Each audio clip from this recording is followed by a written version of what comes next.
Peggy 18.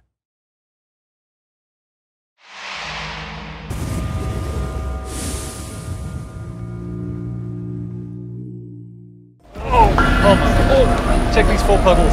Oh no. Oh shit.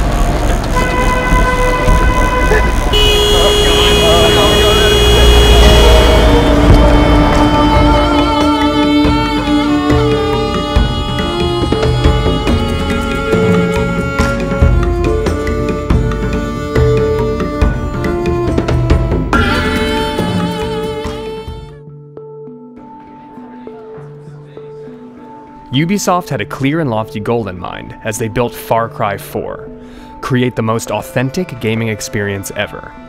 The dedicated developers in Montreal were step 1. Immersion in the game's inspiration, the Himalayas, was step 2. It was imperative to see the people, places, and things that would help bring this game to life. Nepal also suggests like a lot of different kinds of environments, right? How are you going to feel going from sort of the virtual world that you have created into the new world that we're going to? In my head I have this Wikipedia idea of what Nepal is. I've been reading about what makes it the way it is right now, what's been happening over the last 10 years, the last 1,000 years. But I'm hoping that we can uncover something that isn't presented on the web. The expectations are going to be super high. After Far Cry 3, we really want to push it and bring it to the next level. It's super important that the environment you're in feels believable. Like you can look around and understand the space and it feels like a real place from the real world.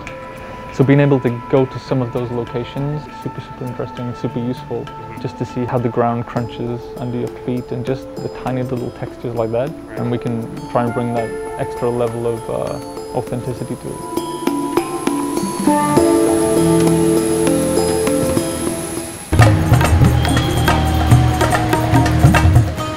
Arriving in Kathmandu was intense. The end of the Nepali Civil War meant a mass migration into the city, and with it came mass pollution, overpopulation, and the sense that an ancient city wasn't ready for modernity to be thrust upon it.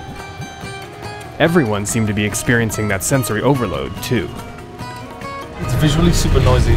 I'm having trouble processing everything that I'm seeing because I'm trying to remember it all. I'm like, that's useful. Oh, that's super useful. That post is incredible. That texture is awesome. Right now, I'm just trying to absorb it all.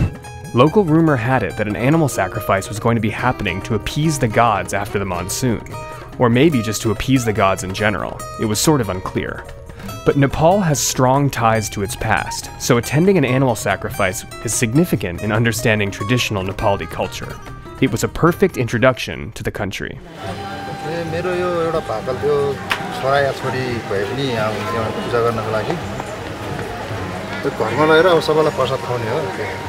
So we've made it to Dakshina Kali Temple, where the goddess Kali asks for blood sacrifice from her devotees. That face is the face only a Kali could love. So we're going to follow them to the altar where that goat will be sacrificed to slake the thirst of Kali.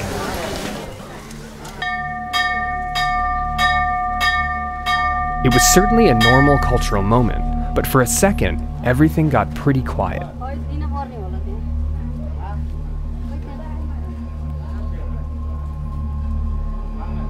I was expecting like a clean cut, but the whole like slice and then guide.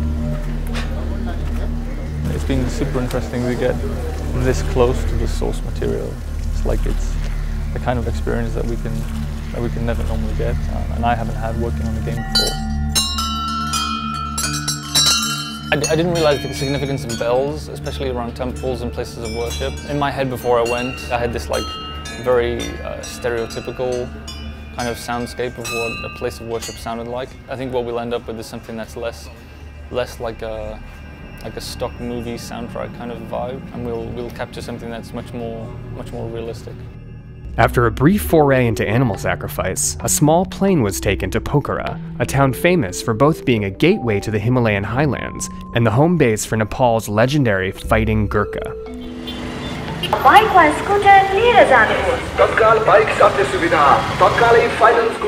The legend of the Gurkha inspired the warriors created in the game. The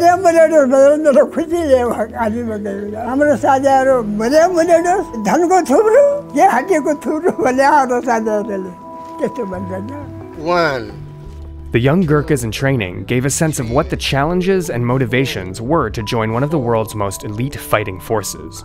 They were established by the British Empire in the mid-19th century and have fought alongside British special forces ever since.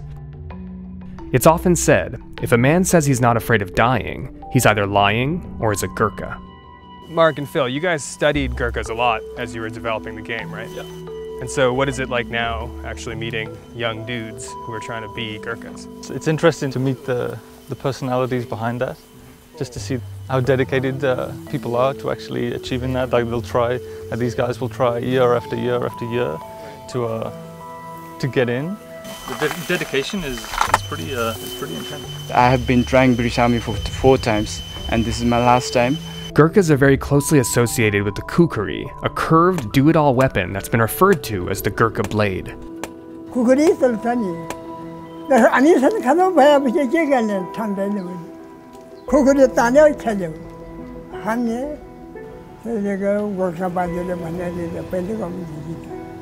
Just a few years ago, a retired Gurkha successfully fought off 40 thieves who had hijacked a train, killing 3 of them and seriously injuring 8 others, with just a kukri. It's also the primary blade used in Far Cry 4. We will die for Gorkha, sir, if we are selected for British Army, Gorkha.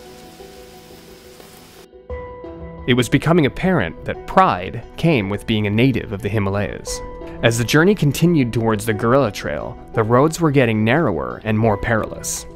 The conversations with the young Gurkhas weighed heavily on everyone's minds. There was a looming sense that an intense few days were to come, as the developers were going to meet the real people behind the game they wanted to create, people whose lives had been torn apart by the Civil War.